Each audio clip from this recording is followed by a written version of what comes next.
A música é a revelação superior a toda sabedoria e filosofia. Ludwig van Beethoven. Olá, eu sou Jonathan Barros, tecladista, pianista. Estou aqui hoje para conversarmos sobre o impacto e a importância da música nas escolas. Para discutirmos sobre esse assunto, convidei aqui hoje o pianista, professor, atuante nas áreas de ciências sociais e jurídicas, filosofia e cultura da música, Hilbert Leafar. Obrigado pelo convite. E também o professor especialista, gestor-geral da Escola Estadual Julieta Ramos Pereira, professor Edivaldo Brandão Leite. Seja bem-vindo, professor. Obrigado pelo convite. Muito bem. Lembrando que estamos tomando todas as precauções e distanciamento social por conta da pandemia, né? O projeto tem o apoio financeiro do Governo de Alagoas através da Secretaria de Estado da Cultura, via Lei Aldir Blanc, direcionada pela Secretaria Especial da Cultura do Ministério do Turismo, Governo Federal. Bem, a música, ela acompanha a humanidade desde as civilizações mais antigas até os dias de hoje. Está presente em todas as culturas do mundo. O tema música nas escolas já vem sendo discutido há muito tempo, inclusive já virou lei. Porém, sabemos que música nas escolas não é uma realidade em todas as escolas do Brasil, mesmo com todos os benefícios que ela pode proporcionar a quem a pratica. Primeiramente, eu queria ouvir de vocês, o que é música para vocês? Muito bem, uma pergunta que ela é muito abrangente, né? Por quê? Se nós fosse falar tecnicamente, né, seria então assim um dos conceitos mais básicos, a combinação dos sons, né? É a congregação do ritmo, da melodia, da harmonia. Isso, então esses três fatores, nós podemos dizer que tecnicamente também seria música. E aí depois você tem um leque de conceitos mais filosóficos, não é? Mas enfim, para mim, né, a música é uma arte, ela transpõe a barreira da fala, não é? Então, o som, ele por si tem a sua capacidade, como diriam os gregos, né, de aestesis, de sentir que a palavra muitas vezes tem esse limite, né? Então, para mim, a música é essa arte suprema que é universal, não é? Você pode ser de qualquer etnia e ainda assim saber aquilo ali é uma manifestação cultural chamada música, porque nós não só temos a música, né? Nós temos as artes no sentido da cultura, a arte de escultura, enfim. Então essas artes, outras, a qual eu acabei de falar, elas têm elas precisam, né? Quer dizer, na verdade não precisa nem de intérprete. Quando você olha um Da Vinci, né? Quando você olha uma Mona Lisa assim, mas a música não, a música precisa sempre de um intérprete, seja o instrumentista, o cantor, o maestro, né? Eu acho que é isso. Então, é interessante a gente escutar a fala do Hilbert. E eu, por não ter formação em música, eu sou professor de educação física, minha formação sempre foi nos esportes e as minhas maiores experiências de vida foram voltadas para essas áreas. E eu vejo a música como uma das maiores, uma das melhores das manifestações da cultura, né?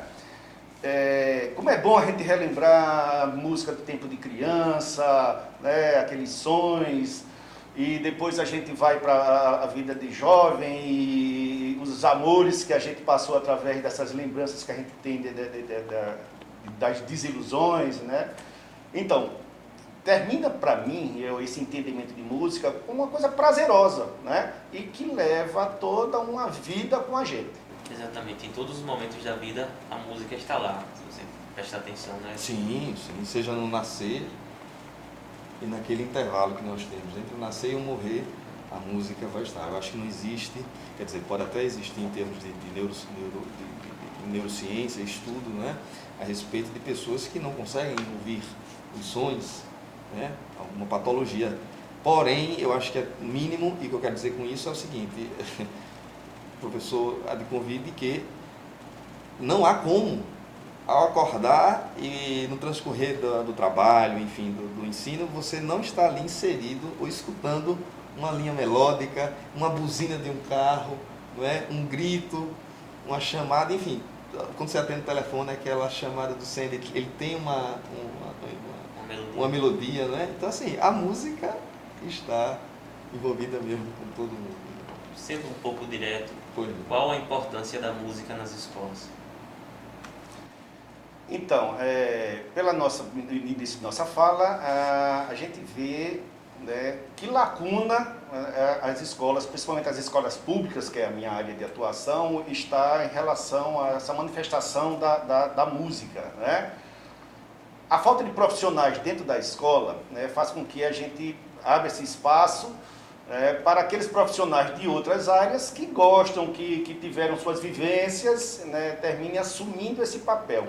E isso dificulta muito na educação lá do berço, que é da criançada. Eu costumo dizer que a vivência que você tem quando criança, você leva para toda a sua vida, né? Então, se você é trabalhado lá atrás, na escola, oportunizado, tendo uma educação para tal, você consegue, no seu, né, no andar do seu tempo acadêmico, ou se especializar, se é assim que você gosta, né, mas que você fica um camarada valorizando, né, essa manifestação cultural tão interessante que é a música. A importância da música na vida, né, do ensino, da escola, ela é imprescindível, certo?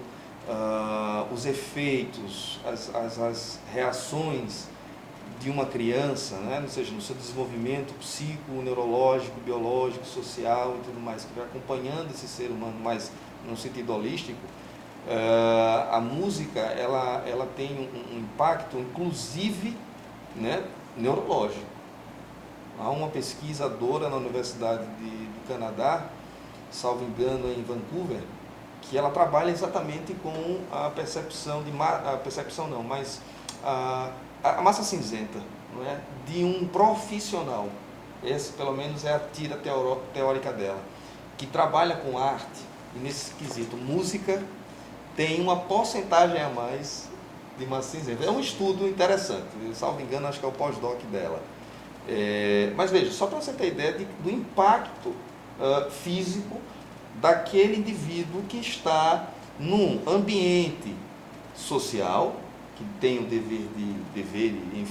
objetivo de socializar, e a música entra como um instrumento de socialização. Por quê? Ora, quando a gente se depara com músicas na escola, e o professor falou um negócio muito interessante, que é exatamente a formação, né, desses profissionais, que, ao meu ver, não pode ser homogênea, tem que ser heterogênea. Dito isto, eu quero dizer o seguinte, que inclusive a matriz curricular, não é, assim, de um professor de música não pode ser homogêneo com aquele outro professor, porque são linguagens muito idiosincrásicas, não é? Muito pessoal. O desenvolvimento daquele profissional na academia de música e depois, posteriormente, em sala de aula, no ensino básico, no ensino fundamental, no ensino médio, quer dizer, todo esse trajeto é colocado em sala de aula para um determinado fim, qual seja sociabilidade, a questão mesmo do amadurecimento emocional, não é? O indivíduo que escuta.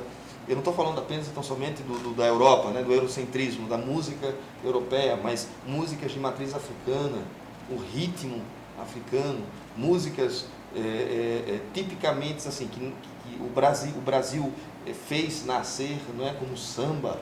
Exato. Então assim, tudo isso, quando você consegue levar para um ambiente que é ali que está fervilhando, não é?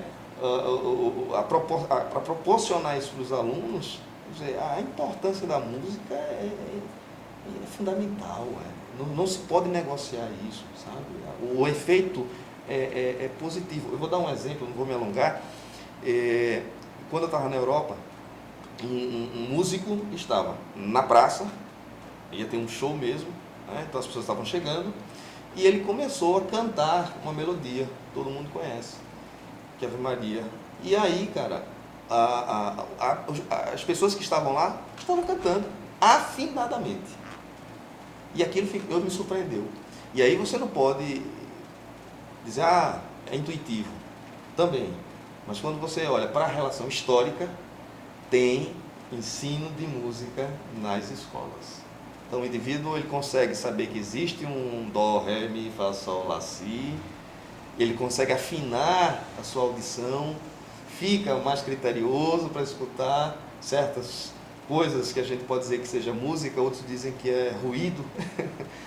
Dito isto, aqui a gente, na realidade sociológica brasileira, você vê que o indivíduo, até para dar palmas, para parabéns, ele é desafinado. Pegando esse gancho do Hilbert, eu até me reporto do meu tempo de escola, onde um professor de matemática, novato na escola, uma disciplina muito, né, difícil ao ver dos nossos alunos, e o professor, num dia de festa da escola, ele resolveu cantar. Ninguém sabia que ele cantava. E ele subiu no palco, pegou o microfone e cantou para os alunos. Assim, a mudança de comportamento dos alunos em relação a ele foi impressionante, né?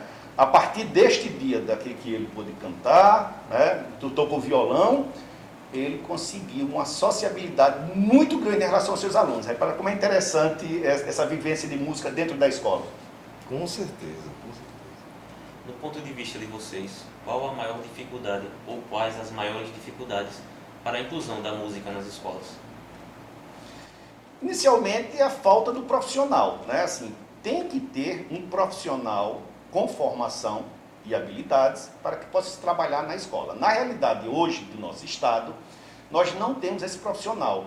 É contratado um professor de educação, arte, educação, que ele, na sua formação, abrange várias áreas e não, se ele for simpatizante ou dominar bem a música, ele consegue levar aquela realidade para os seus alunos. Apesar de ter que acompanhar toda uma grade curricular que faz ele se perder, né, e não valorizar. Então, a falta do profissional na escola, né, é o grande prejuízo para que se trabalhe música nas escolas. A formação vem se modificando curricularmente falando no Brasil. Eu me recordo que da década de 90 para cá, os próprios cursos de graduação, eles tiveram mudanças, não só na nomenclatura, né? Por exemplo, educador musical, já existe, né, cursos superiores com esse objetivo de educador musical, que há muitos anos, né, passados você tinha o licenciado em música, bacharel em canto, bacharel em instrumento, o mesmo, como eu havia dito, licenciado em música, então te dava a possibilidade, né, da licenciatura nas escolas. Então, eu creio que com a chegada da lei, ou seja, né, houve a obrigatoriedade, por princípio legal, de ter nas escolas públicas professores de música, salvo engano, deixando facultativo para as escolas privadas, não é? Também porque a lei, quando foi feita, você tinha um mercado insuficiente, não é, de profissionais quantitativamente, né? Porque eu não vou me adentrar na questão qualitativa, porque é muito pessoal, assim, eu conheci vários amigos que são professores de música, né, educadores musicais, mas que com vertentes assim diversas, um ainda mais do campo erudito, da música de concerto, da música de matriz europeia, outro que valoriza mais a música folclórica. Então são linguagens, mas que no geral estão para isso. Então essa dificuldade de profissional e a dificuldade inclusive de instrumentos musicais, né? Veja, a música ela tem suas linguagens, seus dialetos, né? Então, seja um piano, então você precisa ter seja pianista, melhor dizendo, você precisa de um piano, se for um violinista, você precisa de um violino, e assim sucessivamente. Então você imagina que uma escola, para oferecer uma aula de música, como pede o figurino, ou seja, o aluno passar por aquele universo de 30 instrumentos, de uma banda de fanfarra, ou de uma mini orquestra, ou de um quarteto, enfim. Independentemente disso, você tem que ter um instrumento. E, para a nossa infelicidade, a falta de interesse do poder político para viabilizar essa as compras de instrumentos aqui no Brasil é impossível, assim, sabe? É muito caro, é dispendioso. Então você tem imposto para instrumentos musicais, parece-me que há uma lei, ou está tramitando um projeto de lei para que seja isento. Então você imagine que para você ter acesso a instrumentos, você precisa de verba, você precisa de verba de manutenção dos instrumentos musicais. Então, o que eu quero dizer com isso é que você tem um aglomerado de condições para que, evidentemente, seja efetivada, como pede, uma aula de música. Dito isto, na condição, por exemplo, de um aluno poder terminar o seu ensino tocando aquele instrumento. E aí eu encerro dizendo o seguinte, como a música é uma língua, façamos a analogia do inglês, que é a língua, há uns anos para cá, porque era o francês, né? Foi modificado, foi para o inglês. O que eu quero dizer com isso é que você estuda inglês no colégio, mas não termina o ensino falando inglês, porque o objetivo é de você ser bilíngue. Pois bem, a música teria que ter semelhante reação, isto é, formar aquele aluno num instrumento que ele gosta, seja o canto, seja um instrumento musical, e ao término daquilo ele ser fluente nessa linguagem. Seria um sonho, né? O ideal. Na escola, o ideal, na escola pública, né? Mas só a iniciação e o gosto e o prazer por aquela arte, depois ele vai, né, tomar seu rumo, exato, que é o que acontece na grande realidade. Na grande realidade, inclusive, essa coisa, ela influencia diretamente nos projetos dos professores. Por exemplo, sou um professor e vou para determinada escola com um projeto de montar uma orquestra. Mas lá só tem 3 violões. Esbarra na parte financeira da escola. Então você vai ter que remanejar todo o seu projeto e se adaptar ao seu projeto àquilo ali. De repente você quer fazer uma filarmônica, mas só tem 3 flautas, então vai ter que fazer um grupo de flauta e assim vai tendo essas dificuldades e o músico vai ter que vencer. Né? Se você me permite, sim, Jonathan, a área da arte, no geral, e em particular a música, existe uma mendicância, né? Existe uma relação pródiga, ou seja, é tudo muito difícil, tudo muito escasso. O Brasil já foi, hoje menos, um país com tradição musical. Ora, haja vista, nós tivemos Heitor Villa-Lobos, não é? No nacionalismo da década de 30, quando o ensino de música estava sendo institucionalizado, claro, com fins políticos, ideológicos, mas você tinha aquela amplitude, né, de um maestro, o maior músico brasileiro, ao meu ver, Heitor Villa-Lobos, depois o Tom Jobim, né, mas só para ficar no clássico, porque o Villa foi um dos educadores musicais, se a gente pode dizer assim, que colocou essa marca no sistema educacional brasileiro, entende? Então veja, como você está dizendo, ao chegar em sala de aula, eu como professor quero formar ali uma filarmônica, eu não tenho os instrumentos. Isso muda toda a concepção, isso leva um tempo enorme, temporalmente falando, para que a ideia seja revertida, ressignificada. E agora o indivíduo que pensava fazer uma filarmônica, hoje se depara então com 3 flautas.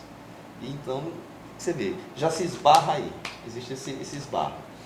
E aí, evidentemente, tem que se dar as mãos e correr atrás de projetos que consigam trazer para aquela escola o dinheiro, né, porque não existe, como diria o Milton Friedman, almoço de graça.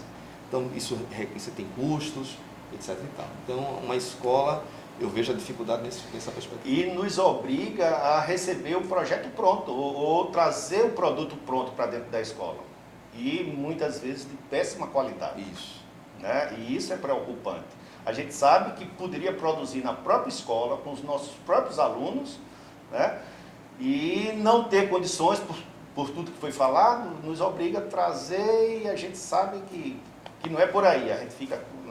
O ter que ter é que também fica complicado, né? Não, tem que ter. Aí você, como? Quais são as condições? Não, coloca um teclado ali e o rapaz vai, a professora vai... Até porque a escola é viva, existem os projetos pedagógicos que a gente recebe, né? Uma reunião de pais, uma festa com a comunidade, a escola precisaria estar atuando nessa área para mostrar a importância na escola. E a gente fica com essa lacuna por falta dessas condições que foram expostas. eu me recordo, se me permite, professor, eu fui convidado, enquanto eu era pianista titular da UFAL, do canto coral, e aí o maestro Gustavo Campos Lima, que é um gênio, ele disse, olha, vamos fazer um projeto de levarmos uma parte, salvo engano, da orquestra, e é essa sim, vou dizer com certeza, do coral. Eu disse, então ótimo. Mas, Hilbert, você que é o pianista, faça uma pequena apresentação. Eu falei, tudo bem. E eu fui tão confiante, professor. Sabe? Eu digo, oxe, vai ser tranquilo. Uma escola X, num bairro periférico, um aglomerado assim na época de muitos alunos, na quadra, aquele barulho, montamos os instrumentos e no momento que eu ia tocar a primeira música, eu pensei, o que é que eu vou tocar para esses meninos? Porque se eu atacar de Chopin, Beethoven, Bach, sabe, música é semiótica também, não é? É símbolo. Então, se ele não tem essa familiaridade, ele vai começar a conversar de novo. Tem alguém tocando alguma coisa ali. E aí eu falei, não, peraí, rápido, pensa rápido. E a época estava bombando a música Prepara Agora, da cantora Anitta. E o Freud explica, né, essa questão do inconsciente. Eu vim escutando dentro do carro, porque estava passando na rádio. E eu falei, não, eu vou usar a Anitta aqui para chamar a atenção dessa garotada. Mestre, eu fiz primeiro Beethoven, quer dizer, desfiz aquilo que eu ia fazer. Ia começar com a Anitta, falei, não, vou botar depois. Comecei com Beethoven, eu não vi muito entusiasmo, não é? Mas quando eu fiz pam, pam, pam, pam, pam, pam, pam, olha, a quadra ficou pequena, entende? O que eu quero dizer com isso é que você tem a música na escola, que ela não tem que ser categorizada só música erudita, sim, tal, sabe? Evidentemente que, ao meu ver, você tem que preservar conteúdo formativo, que um homem médio, homem no sentido do termo universal, homem médio, não é? Com toda a sua bagagem de cultura de séculos e séculos, seja ali estudado, porque senão se descamba para músicas com tons pornográficos, aí é outra história. Mas veja bem, para não me alongar, essa questão da música ainda ser manca nesse sentido, advém exatamente uma das causas dessa desestrutura, que não é natural. O professor aqui me corrija se eu estiver errado, é um gestor, evidentemente existem as outras hierarquias dentro do processo educacional, né, secretarias, enfim. Mas eu quero dizer que não é natural, né? Se o Estado, com o interesse político, que advém daí, né, onde é que tem o recurso? Em tal canto, se houver esse esforço, Jonathan, olhe, a riqueza, professor, o senhor sabe disso, e que a cultura traz para uma sociedade. Olha, vou lhe dizer uma coisa, você mede a saúde da sociedade através da arte. Você mede, quer medir uma cultura, uma sociedade, a meça pela cultura que ela coloca, que ela retroalimenta para a sociedade. Você veja, aqui mesmo na nossa cidade, se um indivíduo pega um instrumento, vai tocar, pega o seu violão, o seu violino, leva para uma praça, ele é preso. Ele é preso. Porque tem que ter uma autorização, e não sei o quê, e toda aquela burocracia, né? Quase weberiana mesmo, brasileira, para atrasar a coisa. Enquanto outras sociedades que têm muito mais educação, leva a sério, você é quase que uma manifestação divina, você para. É uma atitude louvável. Pronto, então você disse isso aí que eu queria dizer. Muito obrigado. Desculpe, eu interrompi. Não, você resumiu exatamente, é uma atitude louvável. Que bom que tem alguém se manifestando artisticamente. Aqui não, aqui a gente repele. Uma coisa que é muito comum nas escolas é introduzir a música através de filarmônicas, coral, grupos de flautas e bandas de fanfarra.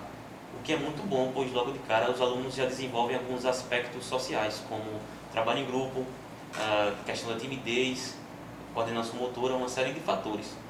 Por outro lado, o ensino da música naquela escola fica restrito apenas àquele grupo e não faz parte das disciplinas escolares. Geralmente é assim. Na concepção de vocês, qual seria uma estratégia pedagógica para que os alunos se interessassem por música? Pois bem, Jonathan, essa questão do ensino, né, ou seja, da disponibilidade daquela aula de música dentro da estrutura educacional, ou seja, daquela escola, eu não acho que seja tão limitante assim. Eu creio que nós podemos conviver com a possibilidade da, aspas, essa palavra é estranha, da obrigatoriedade, da compulsória do aluno ter que estudar música, porque é uma disciplina, e nada contra, é uma chave que a gente pode fazer essa leitura, mas também há outra possibilidade de você dizer, olha, nós temos cursos livres de música nessa escola, canto coral, piano, instrumentos, né, violão, canto, etc, etc. Quem se interessar, por favor, ele está disponível. Bom, mas eu estou falando isso a partir da ótica da educação privada. Da educação pública, aí nós temos uma outra demanda, qual seja, se ela está na matriz curricular, não é? E o professor aí tem mais experiência para dizer, será que isso não tem que ser exatamente colocado como a disciplina de matemática, disciplina de língua portuguesa, não é? de sociologia, filosofia? Inclusive o governo atual quis mexer na estrutura dessas disciplinas que são, assim como a música, indispensável para a epistemologia, para a cognição do ser humano. Você fazer a leitura da própria arte, imagine escutar a Nona Sinfonia de Beethoven e não se sentir mexido, escutar um Cartola e não se sentir mexido, faltou-lhe então estruturas básicas de conhecimento para fazer essa leitura de mundo, né? Então, dito isso, eu estou dizendo o seguinte, que dentro da estrutura de ensino, ao meu ver, a música deveria estar com o mesmo status das outras disciplinas, pelo mesmo fato de ser indispensável a matemática, ao meu ver, indispensável a música. Pegando o gancho, eu acredito que a gente tem que oportunizar os alunos. Precisa oportunizar, né? Das mais diversas formas, como você falou. As bandas fanfarras, o canto coral e todas as oportunidades que eles tiverem lá. Para tentar salvar, né, o mínimo e pedir a Deus que tenha dentro do universo da escola aquele profissional, aquele porteiro, aquele servente, né, o pai do aluno que é músico, que vai à escola nos projetos pedagógicos. Hoje a gente se restringe a isso, aproveitar os projetos pedagógicos, oportunizar aquilo. Porque eu me preocupo muito, eu que sou da área da educação física e do esporte, você chega numa escola para trabalhar, aí você diz assim, vou montar um grupo de música. Então você vai selecionar quem? Aqueles 10 melhores que já têm algumas experiências. Então você vai fortalecer aquele grupo de 10. Os outros 1000 que queriam, né, ter oportunidade vão continuar sem ter vivenciado, né?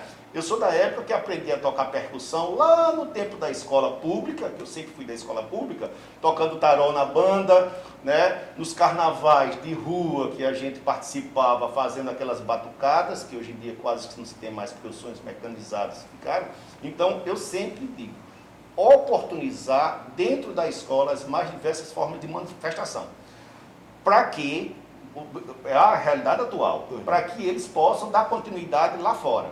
Então, se disponibilizar violões para os alunos, flautas, né, dentro do, lógico, né, como você fala, número mínimo, mas pelo menos a gente desperta, né, aproveitar as horas de intervalo para que esses alunos possam, né, ter essas vivências e tomar gosto pela arte. Exatamente, professor. Às vezes, da onde a gente menos espera, sai um grande músico, por exemplo, né? É uma coisa que é bastante comum. Posso? Pode sim. Isso que você falou juntamente com o professor, veja, a arte, ela é necessária, não é algo opcional. A arte é necessária, a arte ela sublima o vazio existencial do ser humano, entende? Isto é, de onde eu vim, para onde vou, o que eu estou fazendo aqui, não é? Preso entre uma atmosfera e um solo rígido, uma planície chamada Terra. E aí, qual foi a primeira pessoa que lá em tempos primórdios, como você falou no começo, que a música ela está nos primórdios da civilização humana? Pois bem, quem foi o primeiro que pegou um osso e ali fez furinhos e tirou um som. Vou usar no popular, tirou um som. Quem foi o primeiro ou a primeira que viu uma plantinha muito bonita e colorida, puxou do chão e deu a alguém, simbolizando, porque se você falar de um pré-histórico, vai ser para comer, porque você tem que comer, sobreviver, matar, morrer, fugir, entende? E você então tem todo esse lastro civilizatório que nós chegamos ao ponto de ter um Tom Jobim, mais uma vez um Cartola, mais uma vez um Luiz Gonzaga, um Frederic Chopin, um Bach, um Beethoven, enfim. Ou aquele seu músico preferido, que, como o senhor disse, deu-lhe memória afetiva através da música, seja aquela desilusão amorosa, que na música é aquela que toca, você, eita meu Deus, já lembrei de fulana ou de fulano. Então veja, olha só a cadeia de desenvolvimento contingencial, nome bonito para sorte e azar, que a vida pode colocar, mas aquela música, aquela aula de música pode impactar isso que você está dizendo, gênios dentro de uma sala de aula que você, ora, como assim? Um compositor. Olha a importância disso. Vê se dá para negociar um negócio desse. Imagina uma sociedade que não tem ferramentas de sublimação, vou falar assim, a grosso modo, para fazer essa respiração, se não for a música, se não for a arte, uma pintura, uma tela, uma estátua. Olha só, quer dizer, retira isso, professor. E aqueles alunos excluídos que ficam lá no cantinho da sala, de repente, né? É um desses. Uma dessas habilidades que a gente, né? Da história da arte você tem. Geralmente é assim, né? Geralmente são introvertidos, né, em termos comportamentais, porque consegue, o próprio grande Paco de Lucia, né, violonista, ele era muito introvertido, e num dos documentários dele, ele diz, olha, se não fosse o violão, eu não falaria com ninguém. A grosso modo, se não fosse o violão, eu não falaria com ninguém. Então ele se manifesta, ele consegue, como existência, não é fazer de conta, ele vive, se comunica com a sociedade através do violão. Se não fosse isso, ele poderia, inclusive, sei lá, fazer alguma coisa, né, em desfavor da vida. Então, olha como a arte salva, e a arte é necessária. A arte é uma maneira de se expressar. De viver, de curar. Como você falou no começo, as linguagens ela tem limites, mas a linguagem da música, da arte, da dança é universal. Você expressa o inexpressível, como dizem, né? O homem está afiado. Exatamente. Atualmente nas escolas, a disciplina arte abrange teatro, música, artes visuais e dança como as principais linguagens ensinadas. Entretanto, a formação dos professores é específica em apenas uma dessas linguagens, já que a formação em educação artística ela não existe mais nas faculdades, apenas a licenciatura em cada uma dessas áreas, o que força o professor de uma maneira a ser polivalente. Como vocês veem essa situação? Professor e Jonas, veja, segundo dizem os antigos, cada macaco no seu galho. Hilberto, então você é contra essa, como você falou, esse ser um poliglota, né? Polivalente. Polivalente, né? Falar essas coisas. Veja, eu creio que um indivíduo que, estamos falando de arte, quesito música, inclusive, e outras manifestações, mas enfim, aquele indivíduo que se coloca ao dispor daquela arte, como até sacerdote dela, tem, ao meu ver, um diferencial para a aplicação daquilo no cotidiano.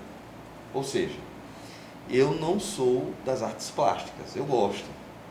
Eu não posso ver um quadrinho, uma pintura, tal, que eu já tenho que ver como faço para ter isso 24 horas comigo.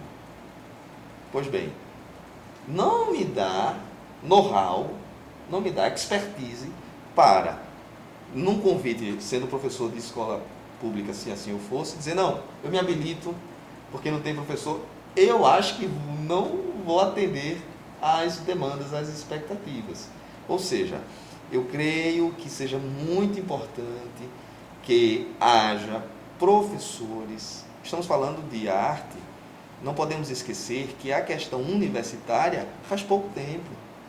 Estou falando pouco tempo para a história da arte. Informação. Entende, professor? Porque, pois veja, numa época de 300 anos, você tinha um indivíduo que não tinha formação acadêmica, porque não existia faculdade de música, por exemplo. Existiam conservatórios, conservatoire, existia professores eméritos, assim, que já tinham um nome na prática do cotidiano, que tinham seus discípulos particularmente dando aula. Imagine, então, esse desenvolvimento, não é? Dessas linguagens chegando ao academicismo, ou seja, um curso de piano, em tese, num conservatório, você leva aí uns 6 anos, 7, até 8 anos para estudar piano. Você tem essa história da formação que quando chega no academicismo você tem que fazer isso em 4 anos. Evidentemente com muito mais cargas de horas, de disciplinas, mas o que eu quero dizer é que você fica mais afinado. Eu não sou dessa corrente do purismo, não sou. Sabe? O indivíduo que não é disso não pode, não. Eu acho que as disciplinas se conversam. Mas nem tudo tá perdido, né? Eu acredito que ainda existe esse profissional que vai das tripas coração, como diz no sentido da palavra, para poder atender, né, aos interesses dos alunos, porque a gente sabe que tem aquele aluno que procura uma determinada, né, o conhecimento através dos seus professores, dos seus profissionais. Ainda bem que existe, com todas as dificuldades, com toda a falta de apoio, esse profissional dentro da escola que dá esses pequenos, né, ensinamentos aos nossos jovens. Eu gosto muito de filme misturado com psicanálise, cinema e psicanálise, e tem um filme que é Professor Holland, né?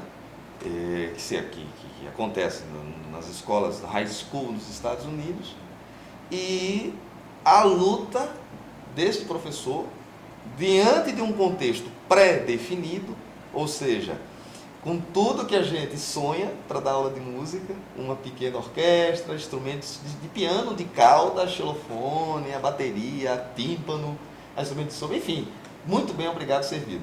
E esse professor, olha só a perspectiva, diante deste paraíso, deste Éden musical, tem uma pequena orquestra já formada, ele entra atravessando o samba, ou seja, entra na troca de professor, e essa galera está toda revolta ali, né? Jovens. Ou seja, como é que esse professor consegue, através dos instrumentos musicais e da aula de música, passar de, eu estudo música para, eu estou me comportando, mudando meu comportamento, minha perspectiva de visão de mundo através dessa aula.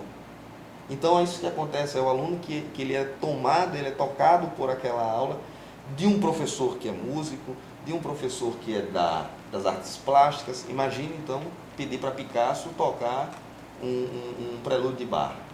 Eu acho que ia ficar um pouco estranho, né?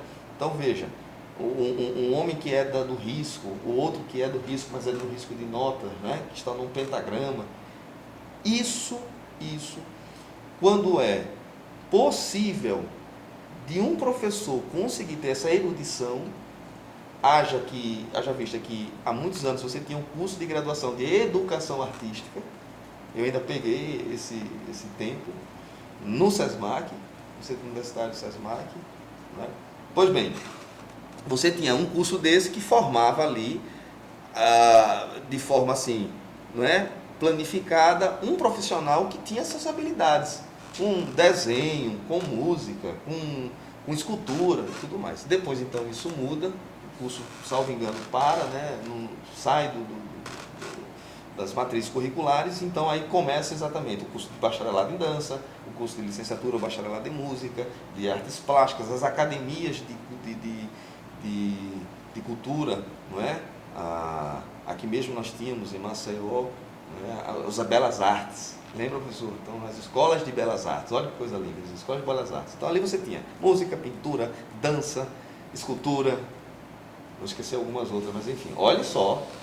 E aí, então, os conservatórios, que formavam conservatório musical e dramático.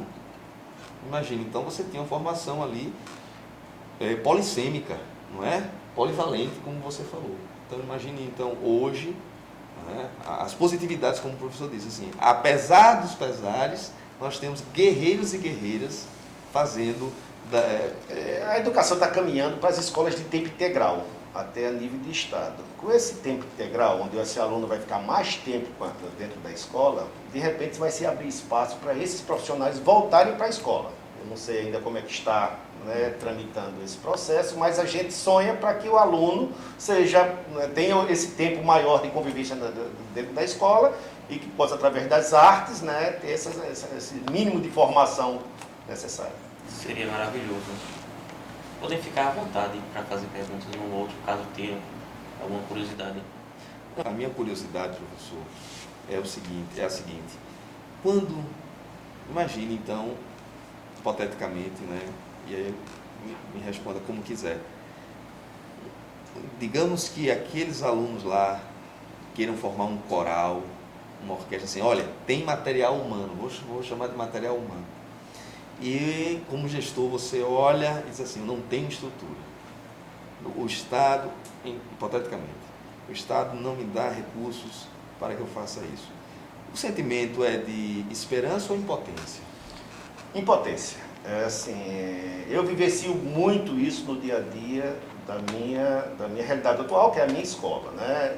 De ex-alunos, né, que vêm por formação, que chega na escola, né, quando é para fazer um trabalho acadêmico, né, que recente aconteceu, foi ótimo que ele pôde desenvolver, a gente segurou esse profissional pelo menos um ano enquanto ele estava como disciplina. Mas na grande realidade, o que a gente recebe na porta da escola de pessoas querendo fazer trabalhos e a gente fica impossibilitado, né? Primeiro, eu não acredito em trabalhos voluntários assim, de uma forma, né, mais demorada. Uhum. E a gente fica com essa impotência de realizar qualquer tipo de trabalho. Por isso que a gente se resume muito hoje nos projetos pedagógicos, que eles são mensais ou semestrais, né? Então são trabalhos... Tem roteiro ali. Aqueles roteiros que a gente pode começar e terminar com aquele tempo pré-determinado. Realmente assim é muito desagradável a gente não poder desenvolver na estrutura da escola pública esses projetos, porque a gente sabe da importância que isso leva para os nossos jovens. Estamos chegando ao fim da nossa conversa e queria saber as considerações finais. Algo mais que vocês tenham que acrescentar sobre esse tema, podem ficar à vontade. Mestres, eu já falei isso aos 4 cantos, aos 4 ventos. Eu não vou perder a oportunidade de falar essa frase, esse pensamento que é real, de um ex-professor meu de conservatório lá em São Paulo. Tá filmado aí, Dr. Ney Fialkov, chegado recentemente do doutorado em piano na Universidade de Chicago. E a história é a seguinte, a historieta é o seguinte: o diretor-geral do Departamento de Artes e Cultura da universidade foi discursar para a turma de doutorandos, ou seja, o maior grau, o título maior que a universidade dispõe para um docente, o título de doutorado. Pois bem, naquele momento, o diretor diz assim, para aqueles doutores em música: o mundo pode sobreviver sem música. E você para e raciocina. Cogito ergo sum. Penso, logo existo. Aí, o mundo pode viver sem música? Aí você já começa, não, isso aí está meio estranho, está doido. Como é que um professor que é músico diz um negócio desse? E aí, sem devagações, ele emenda e diz assim: pode, mas cabe a vocês fazer com que isso não aconteça. Não é? Olha a sacada dessa ideia, que eu não me canso de... Eu sou repetitivo nesse aspecto. Esse, para mim, que é um fato real, me mexeu muito. Ou seja, o mundo pode viver sem muitas coisas? Pode, porque o universo é indiferente a nós. Estamos num momento pandêmico, e se você acha que o vírus está tendo dó de você, ou por sua classe social, por cor da pele, por ideologias A ou B, você está muito enganado, está na caverna de Platão. Porque é indiferente a gente, o universo é indiferente. O universo ele vai ser sempre o universo, independente do Hilbert, do professor Brandão, de Jonathan. O que eu quero dizer com isso é que cabe a gente fazer com que isso não aconteça.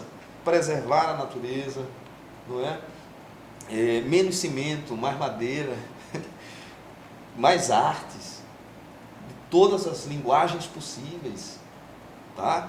O Brasil é um país que tem um potencial Meu amigo, não, olha, moléstia à parte, como diz o meu ex-aluno, o Brasil, a música brasileira é incomparável. É incomparável. Os outros países, com suas culturas, e aqui eu não quero fazer nenhum paradoxo antropológico, de que a cultura essa é elevada, essa não é, fora disso. Apenas dizendo que cada manifestação, e a nossa em particular, é de uma riqueza rítmica, harmônica, melódica, prosódica. A letra das canções brasileiras, se você pega a história, você vai ver que, sei lá, desde as primeiras décadas do século XX, você tem as letras de música com negatividade, né? Não volte para ela me deixou, não presta, não sei o quê, e você tem e aí você tem Francisco Alves, você tem, né, Lupicínio Rodrigues, os grandes mestres desse período, o Noel Rosa, né? E aí você tem um salto ontológico com a bossa nova, dizendo assim, que seja eterna enquanto dure, eu sei que vou te amar, por toda a minha vida eu vou te amar, né?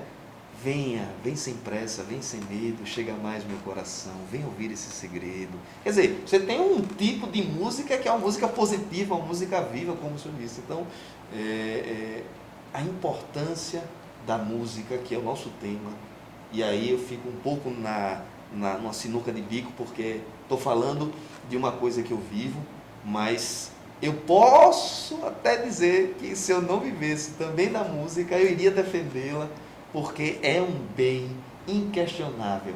Olhe, é remédio para a alma. Ela salva pessoas.